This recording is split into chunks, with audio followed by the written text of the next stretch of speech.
Our food is not what it seems. Stress eating comes in many forms that leads you to eat or drink when you're not really hungry or thirsty. And it may cause you to absorb the anxiety, fear, and sheer terror from that pig, cow, or chicken's experience when it's killed. That energy and vibration transfers to you when you eat it. That's stress eating.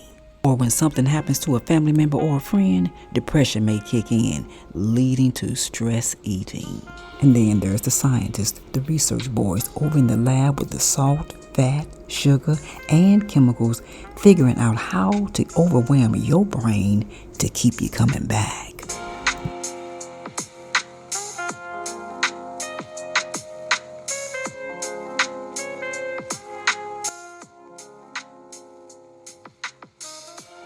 A lot of people are stressed because of this one thing. They don't move their body or eat properly. Did I say one thing? I meant to. At least it's true about most of my family and friends, and I always tell them, learn how to stop stress eating by educating yourself. So come, and I'm gonna show you how it works. We're going to look behind the scenes to see what scientists and corporations are doing to keep you coming back for more. So join me as I walk to the store, share my story, and listen to what others have to say about the intake of their food. The world has shut down. So I shut down too, gouging down on microwave popcorn every single day. So those of you who have been following me know what I'm talking about. I'll speak on that video and link later. Since researching this microwave popcorn and finding out I was addicted to this chemical called diacetyl that makes the popcorn smell and taste like real butter. But when I came across this article of 8 workers who got popcorn lung disease a few hours from where I grew up in Missouri, I was done. So I had to seriously reflect on what other processed foods I may have been addicted to. And cheese was one of them. But hold on, can't leave out my caramel and chocolate chip frappes every week from McDonald's. This is when I got my wake-up call. I was cast as a host model for a senior male fashion show not long before the shutdown at my church. So a few hours before the show, I went and bought 2 oatmeal cookies and had a cup of coffee with my Hazelnut Coffee Creamer. It was my everyday treat. I was walking down that runway feeling like $1,000,000. I thought I was the shiznit when I hit that stage. I truly felt the girdle I bought was holding me in nice and tight. But it wasn't. Because after the show, the videographer came up to me and said, "Harris, during the show, your stomach was sticking out and there's nothing I can do about it." I couldn't say a word. I was shocked because I thought I was looking good, looking like I was 3 months pregnant. My belly came right through that girdle. Part of my stress came from not eating right. And see, that's what this food junk would do for you. But I knew better because I'm a dancer. But I had no idea non-dairy coffee creamer was causing my belly to bloat. And my addiction wouldn't let me face why I was bloated in the first place. Nor see the obvious, that the girdle didn't work. I was in denial about the cookies and all. They want you to be in denial to be a lifetime customer. There are flavor chemists, food scientists, super tasters, and super sniffers working at their jobs, exchanging data, making food more addictive so you can come back. They keep secrets behind closed doors, hijacking your brain with chemicals. The more I research, the more I understand my eating habits and the people around me. Some of this food can really be addictive because many of us act like addicts. Just listen to some of the things I hear. So you don't have no cravings? Okay. I drink coffee every day. I put hazelnut 7 days a week. Drink coffee. You know, I have gas sausage, cream, and sugar. Got 4 jars made up in the refrigerator now. I keep Kool-Aid. I keep Kool-Aid and tea made. I've been Kool-Aid since I was a kid. And then my kids are Kool-Aid. Dessert, I love ice cream. I love sweet. Anything. A lemon pie, I can eat a cheese pie, I can eat a caramel cake, I can eat a regular cake. You know, I like all this stuff. I can eat cereal and don't eat no other food. I can eat cereal from sun up to sundown and don't have to have nothing else. Cornflakes, frosted flakes, any kind of cereal I can eat. And she is not alone. There are cereal boxes sitting on refrigerators across the country in millions of homes.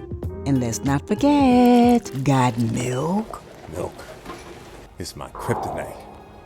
I put it on every day. I put it on my cereal. I drink it after cookies and cake. I drink it after peanut butter and jelly. I will tear me some milk up. Milk is like the nectar of the gods. I drink it like thirsty dog. So the more I research, the more I realize how we've been manipulated most of the time.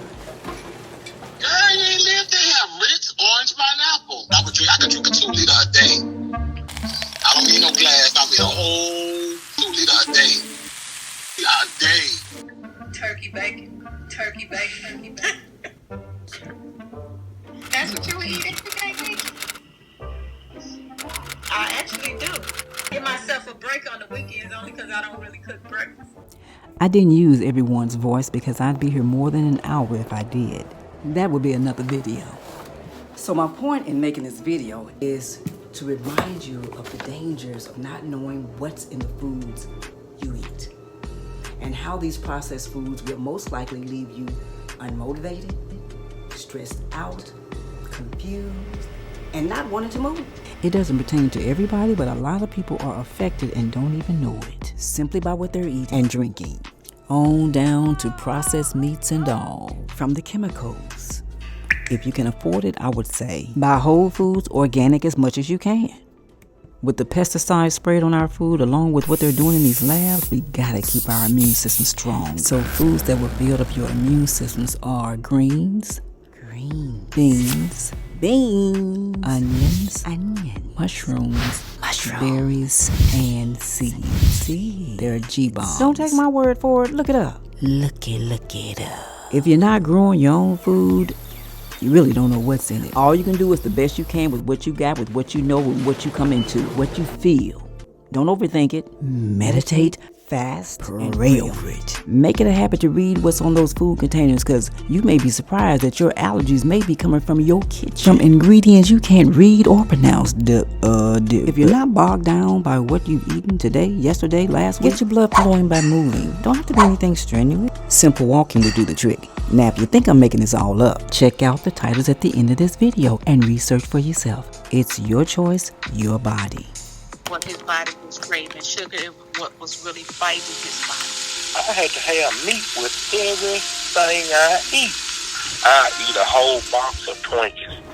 And you hardly hear any vegetables. Got to get back moving. I thought about a video I saw you doing. Said just move wherever you are. If you hit the sink washing dishes. I like cheese. I think it adds good flavor. I like cheese. I think it adds and you hardly hear any vegetables. Sugar, and what was really fighting his body. Oatmeal with ice. Oatmeal, mainly oatmeal. I eat them every night. Are you serious? Seriously, all through the day. So there you have it. These food scientists and flavorist teams have done a great job on hooking us with the sugar and the chemicals, as we've seen. The goal is to learn how to get off that train, make and eat whole foods where it's enjoyable, because if not, you will most likely find yourself in a doctor's office with a bottle of pills shoved in your face. And if not one pill, you'll be taking a handful of them, masking the problem never to get rid of it. Understand and ask yourself, am I eating a lot of processed foods or am I eating more whole foods? Whatever you're eating on, your body is feeding on. That's how you find out about your illnesses. It's in the food. 9 times out of 10. I've heard some people say things like, it's too expensive to eat healthy. Or, I can't eat like that. Or, we gonna die anyway. Everybody's gonna die. We know that. Let's talk about how you gonna live. Will it be running to the doctor every week or staying at home learning how to fix healthy foods, being pain-free and pill-free? Or taking pills every day as a Band-Aid? Don't wait for the doctor to tell you to change your diet. If you really think about it, and if you really want to, you can do better. Because you are better than that. And you will find a way. This video is for those who can and want to do better. And if you feel like you don't want to do better, this video may not be for you. And don't forget to have yourself a glass of some clear, cool water. Ooh, that's good. Peace and blessings, and I'll see you next time.